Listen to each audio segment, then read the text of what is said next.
Hello guys, आज आपण पालक पराठे बनवणार आहोत। त्यासाठी मी 2 वाटी गव्हाचं पीठ घेतलं आहे, अर्धा वाटी बेसन पीठ घेतलं आहे। त्यामध्ये मी तिखट, हळद, जिरे आणि ओवा ॲड केलेला, अद्रक लसणाची पेस्ट ॲड केलेली आहे आणि छान बारीक धुतलेली पालक ॲड केलेली आहे। आता मी या पालकला या पिठामध्ये छान मिक्स करून एक त्याचा डो तयार करणार आहे।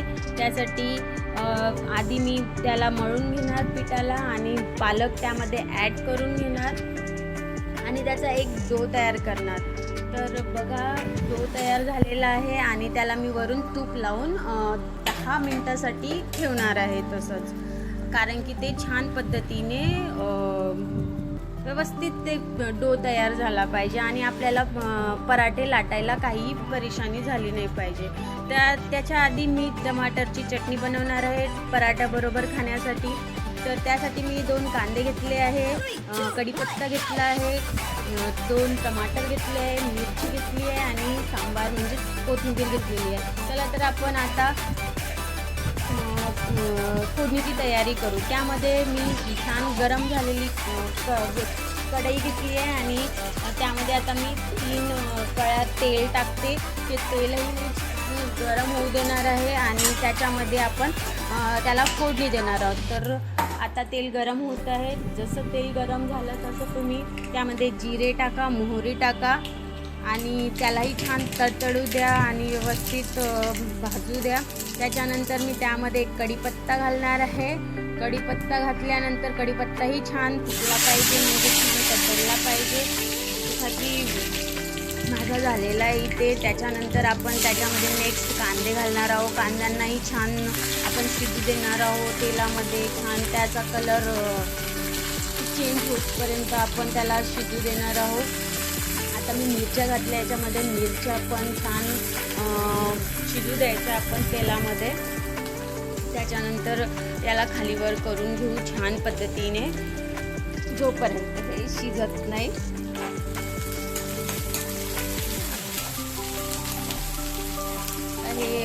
हे शिजतपर्यंत आपण वेट करूया। त्याच्यानंतर आपण याच्यामध्ये टमाटर घालणार आहोत। तर त्याआधी आपल्याला आणखी एक स्टेप याच्यामध्ये हळदी आणि नमक ॲड करून घ्यायचं आहे। तुम्हाला पाहिजे तेवढी तुम्ही हळदी ॲड करून घ्या आपल्या पद्धतीनुसार आणि चवीनुसार नमक ॲड करून घ्या।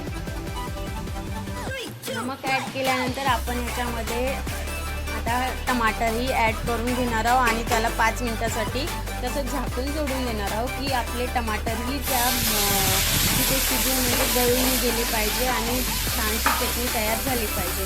तो आता मी याला मिक्स करून घेणार आहे। व्यवस्थित पद्धतीने मिक्स झाल्यानंतर आपण याला झाकून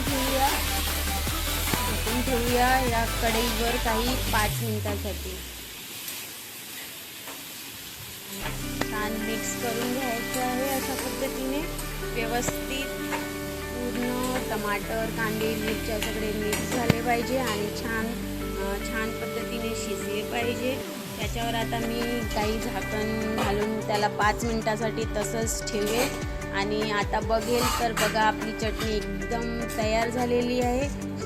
अजून 2 मिनिटामध्ये ते व्यवस्थित शिजणार आहे।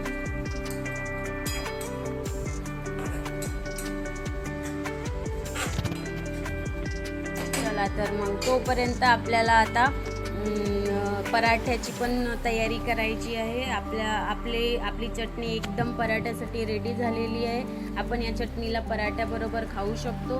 चला तर मग आता पराठे बनवूया। पराठे बनवण्यासाठी आपण लागणारं साहित्य घेतलं आहे। मी तूप घेतलं आहे, कोरडं पीठ घेतलं आहे आणि लाटणं घेतलेलं आहे। चला आपण आता एक छोटासा उंडा घेऊया आणि त्याला सुक्या पिठामध्ये डीप करून लाटून घेऊया। लाटून घेतल्यानंतर आपण पोळीचा आकार देऊया त्याला आणि तव्यावर छान पद्धतीने तूप लावून शेकून घेऊया। आता बघा, हे तयार झालं आहे। मी त्याला छान पद्धतीने दोन्ही बाजूने शेकून घेणार आहे। त्याच्यामध्ये आता वरून आणि त्याला दोन्ही बाजूने तेल किंवा तूप तुमच्या आवडीनुसार तुम्ही लावू शकता। मी ते तूप यूज केलेलं आहे आणि तूप दोन्ही साईडने मी छान तूप लावून घेतलेलं आहे। त्यानंतर आपण या साईडनी भाजून झाल्यानंतर या साईडनी पण भाजून घेऊया. जशी आपण पोळी भाजतो तसंच तुम्हाला पराठा पण भाजायचा आहे. आणि जसं दोन्ही साईडनी छान भाजून झाल्यानंतर आपला पराठा रेडी होणार आहे खाण्यासाठी एकदम. आणि तुम्ही तो चटणी बरोबर, आपण बनवलेल्या चटणी बरोबर खाऊ शकता.